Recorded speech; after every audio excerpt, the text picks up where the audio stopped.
हाय दोस्तों, आज की कहानी है शराबी पिता के कारण बेटी की मांग हमेशा के लिए सुनी ही रह गई। कहानी अगर पसंद आए तो वीडियो को लाइक, सब्सक्राइब, कमेंट जरूर करना। तुम्हें तो पता ही होगा कि मेरे पिताजी जब तक जिंदा रहे तब तक वे लोगों को सांपों के बारे में जानकारी देते रहे ताकि लोगों के मन में बैठा डर और अंधविश्वास दूर हो सके। पर वह इस बात से हमेशा दुखी ही रहे कि हमारे देश के लोग या तो डर कर सांप को मार डालते हैं या फिर उसकी पूजा करने लगते हैं। हालांकि लोगों द्वारा की जाने वाली पूजा भी हमारे मन में बैठे डर के चलते ही जन्म लेती है। लवकुश अपने दोस्त राज से कह रहा था, लेकिन यार बुरा मत मानना, पर मैंने तो सुना है कि तुम्हारे पिताजी सांपों को पकड़कर उन्हें बेचने का कारोबार किया करते थे। राज ने दबी जबान से कहा, गलत सुना है तुमने। दरअसल ऐसी बातें उन लोगों ने फैलाई है जो खुद सांप पकड़कर बेचने का काम करते थे। मेरे पिताजी तो सांप पकड़कर उन्हें किसी जंगल में छोड़ आते थे ताकि कुदरत का बैलेंस बरकरार रह सके, और इसके लिए उन्हें कभी सरकार की तरफ से कोई बढ़ावा या अवार्ड भी नहीं मिला। मेरे पिताजी ने अपने खर्चे पर ही यह सब किया। लवकुश ने एक लंबी सांस छोड़ते हुए राज को बताया। अच्छा, तो इतनी पढ़ाई लिखाई करके अब तुम गांव में क्यों जाना चाहते हो? राज ने पूछा। मैं गांव-गांव जाकर लोगों को जागरूक करूंगा ताकि समाज में सांपों के प्रति फैले अंधविश्वास को खत्म कर पाना मुमकिन हो सके, और यही मेरे पिताजी को सच्ची श्रद्धांजलि होगी। लवकुश ने फक्र से कहा। अपने पिताजी की तरह लवकुश भी कुदरत और सांप प्रेमी था। वह विज्ञान में एमएससी था और शहर में नौकरी न करके लोगों में चेतना की अलख जगाना चाहता था, और इसलिए उसने अपने घर को छोड़कर जंगलों के किनारे बसे गांव में जाना शुरू किया था। इस गांव में जब लवकुश आया तो उसने सीधे गांव के प्रधान से मुलाकात की और उन्हें अपने आने का मकसद बताया। प्रधान को उसे कुछ दिन गांव में रुकने की इजाजत देने में कोई खास मुश्किल नहीं हुई और उन्होंने गांव में ही लवकुश के रहने खाने का इंतजाम कर दिया। इस गांव में लवकुश को रुके हुए 2 दिन हो गए थे। बरसात का मौसम था। लवकुश को आसानी से सांप पकड़ने में महारत हासिल थी। वह उन्हें पकड़ता और लोगों को समझाता कि हमें इनसे डरने की नहीं बल्कि जागरूक रहने की जरूरत है। एक दिन हल्की बरसात हो रही थी। लवकुश नदी के किनारे टहलने चल दिया। बरसात के चलते नदी भी उफान पर थी। लवकुश ने अपना मोबाइल निकाला और नदी के तेज बहाव की फोटो लेने लगा, पर अच्छी फोटो लेने के चक्कर में लवकुश का पैर फिसल गया और वह नदी में जा गिरा। नदी के तेज बहाव में बहते लवकुश को तैरना तो आता था, मगर शहर के स्विमिंग पूल में नदी के तेज बहाव में हाथ पैर मारने के बाद भी उसे किनारा नहीं मिल पा रहा था। लवकुश ने हिम्मत तो नहीं हारी थी, पर उसे लगने लगा था कि अगर वह जल्दी ही किनारे नहीं लगा तो आज यह उसका आखिरी दिन होगा। तभी लवकुश को पानी में तैरती हुई एक रस्सी दिखाई दी जिसके आगे एक बांस का टुकड़ा लगा हुआ था। लवकुश के कान सुन सकते कि रस्सी पकड़ो की आवाज किनारे से आ रही थी, पर आंखें ठीक कुछ देख नहीं पा रही थी। लवकुश ने उस बांस पर लगी हुई रस्सी को मजबूती से पकड़ लिया और अब वह किनारे की तरफ खिंचता जा रहा था। किनारे पर एक अनजान हाथों ने लवकुश को बाहर खींच निकाला।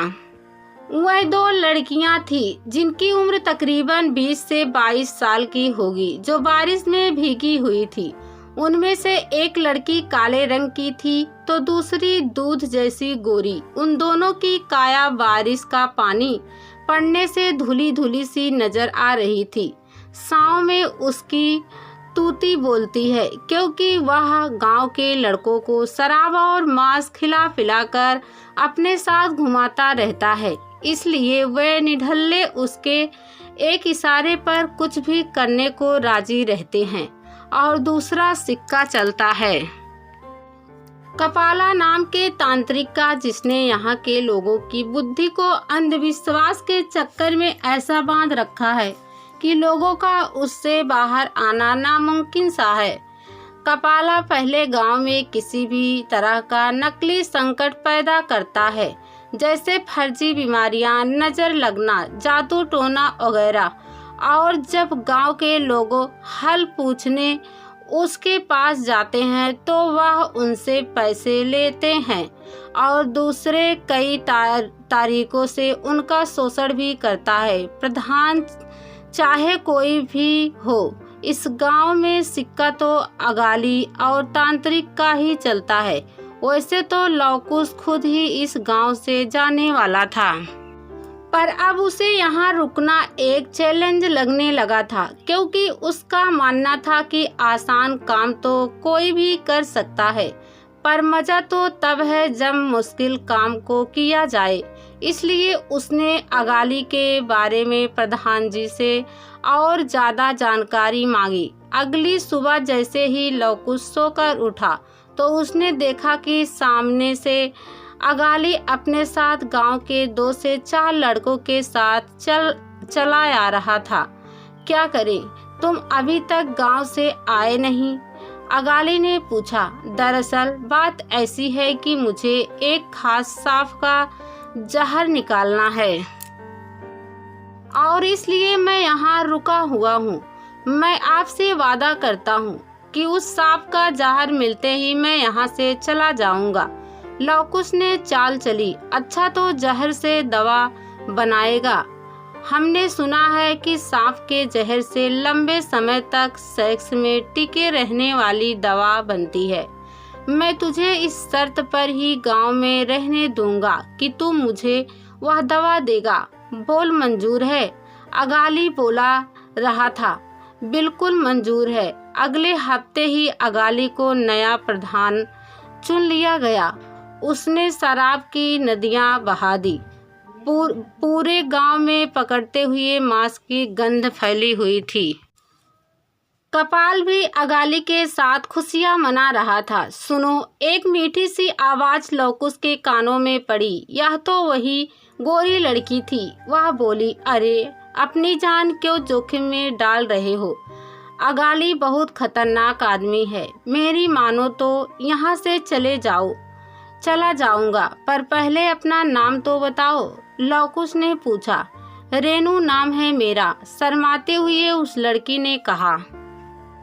अच्छा, तभी तो इतना चमकती रहती हो, एकदम रेनू की तरह। पर मुझसे ज्यादा तो तुम्हें खतरा है। मैंने सुना है कि अगाली तुमसे शादी करना चाहता है, जो रेनू अभी तक चाहक रही थी। अब अचानक खामोश हो गई, फिर बोली, हाँ, मुझे वह अजीब नज़रों से भी घूरता है और मेरे पिताजी भी उसी की बात मानते हैं। ना जाने उसने ऐसा क्या जादू किया है पिताजी पर। रेनू ने कहा, वह कौन सा जादू है? मैं जानता हूँ। दरअसल अगाली तुम्हारे पिताजी को नशे का आदी बना रहा है। मैंने खुद अपनी आंखों से तुम्हारे पिता को नशे की एक पुड़िया के लिए अगाली के सामने गिड़गिड़ाते देखा है। लवकुश बोला, तब तो मेरी जिंदगी तबाह होने से कोई नहीं बचा सकता, क्योंकि पिताजी को नशे की लत लगाकर अगाली मेरी शादी अपने साथ करने के लिए उन्हें राजी कर ही लेगा। रेनू घबराई हुई लग रही थी। मुझे बचा लो बाबूजी, मुझे बचा लो, कहकर रेनू लवकुश के सीने से चिपक गई।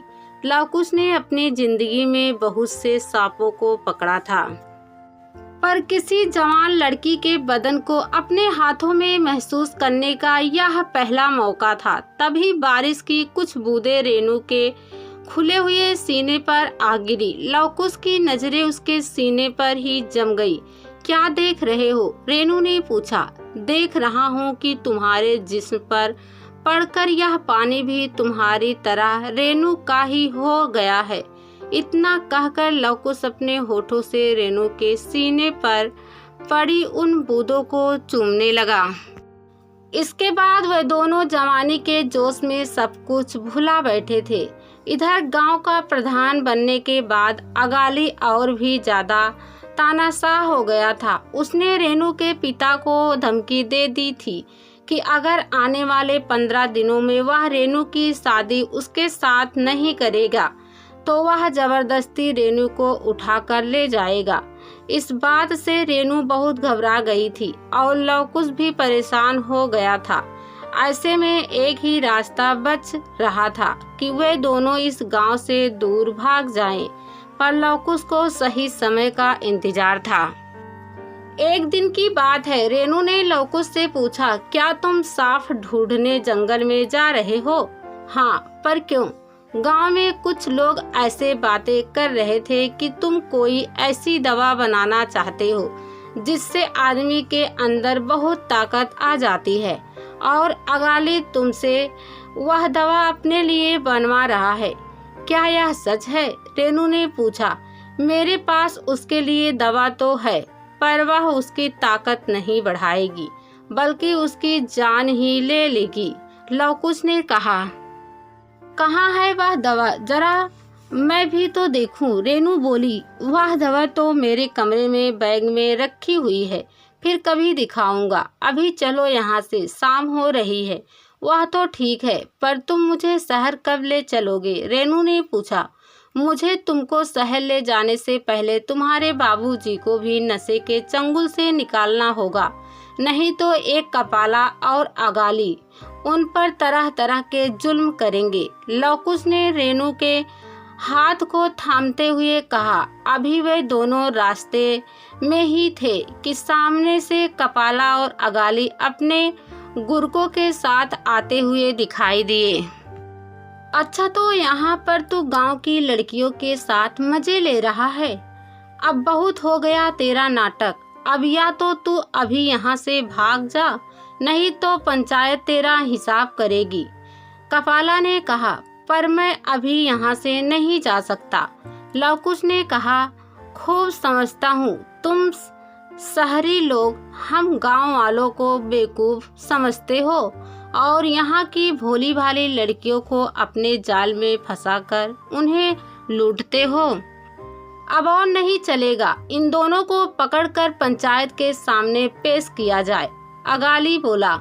उन दोनों को पकड़ लिया गया और शाम को ही पंचायत बैठी। रेणु और लवकुश दोनों अपराधियों की तरह वहां खड़े थे।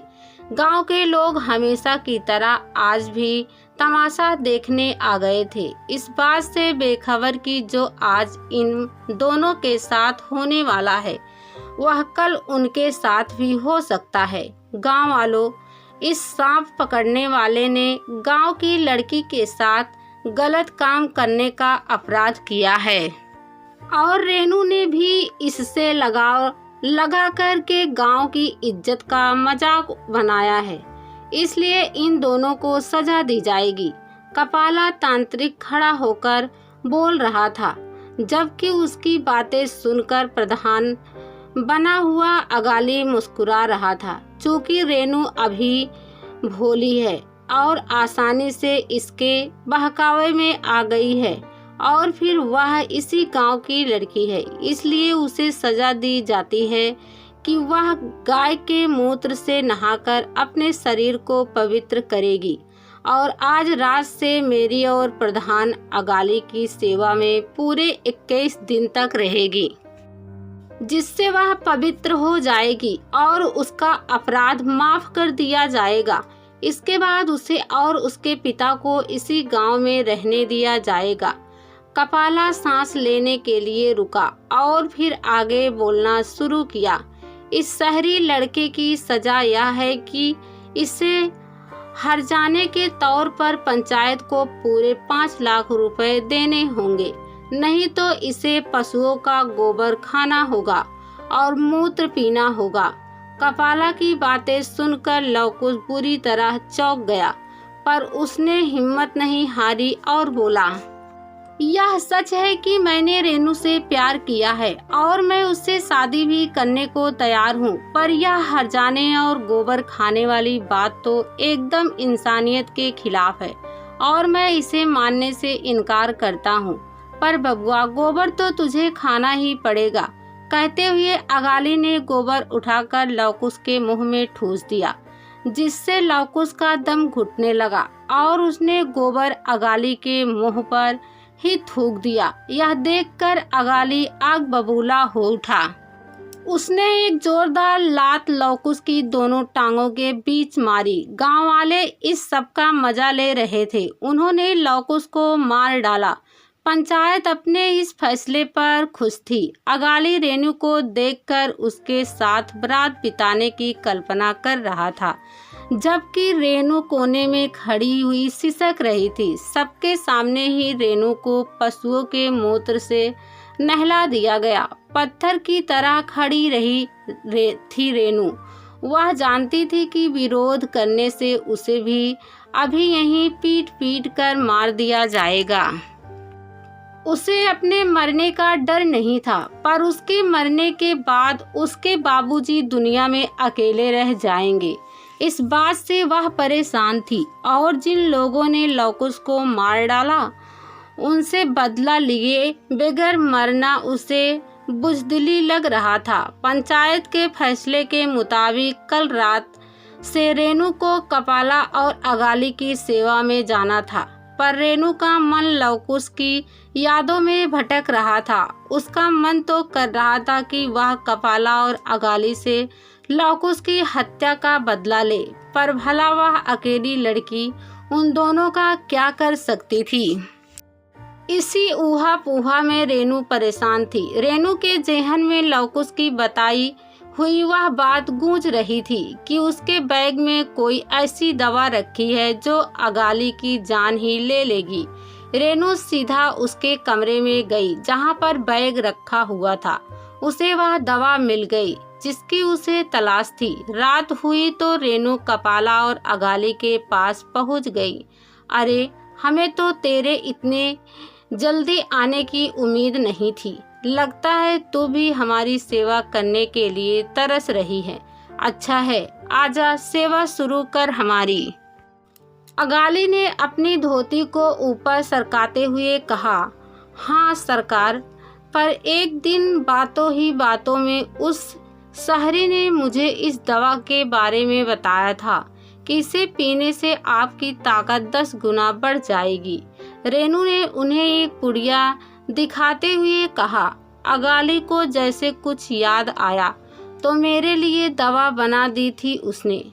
तब तो बेचारा मुफ्त में मारा गया। कोई बात नहीं, हम इस दवा का मजा आज ही लेंगे। ऐसा करो, इस शराब के गिलास में एक पुड़िया मिला दो। अगाली ने कहा, मेरे लिए 2 पुड़िया मिलाना रेनू। क्या है ना कि मेरी उम्र थोड़ी ज़्यादा है, इसलिए मुझे थोड़ी ज़्यादा ताकत की ज़रूरत पड़ेगी। कपाला ने हंसते हुए कहा। इधर रेनू मन ही मन मुस्कुरा रही थी। उसने उन दोनों के गिलास में पुड़िया मिला दी और खुद अपने हाथों से कपाला और अगाली को पूरी शराब पिला दी। शराब पीते ही कपाला और अगाली का दम घुटने लगा। वह दोनों अपना गला पकड़कर इधर उधर भागने लगे। कुछ देर बाद उन दोनों के मुंह से झाग निकलने लगा और शरीर भी नीला पड़ गया। उन दोनों की मौत हो चुकी थी। अगले दिन गांव वालों में चर्चा थी कि उस सांप पकड़ने वाले शहरी बाबू के किसी पालतू सांप ने अगाली और कपाल को काटकर शहरी बाबू की मौत का बदला लिया है। रेनू का बदला तो पूरा हो गया था, पर जिस लवकुश से उसने सच्चा प्यार किया था वह उसकी जिंदगी में दोबारा कभी नहीं आएगा। यही वजह है कि रेनू की मांग आज भी सूनी है।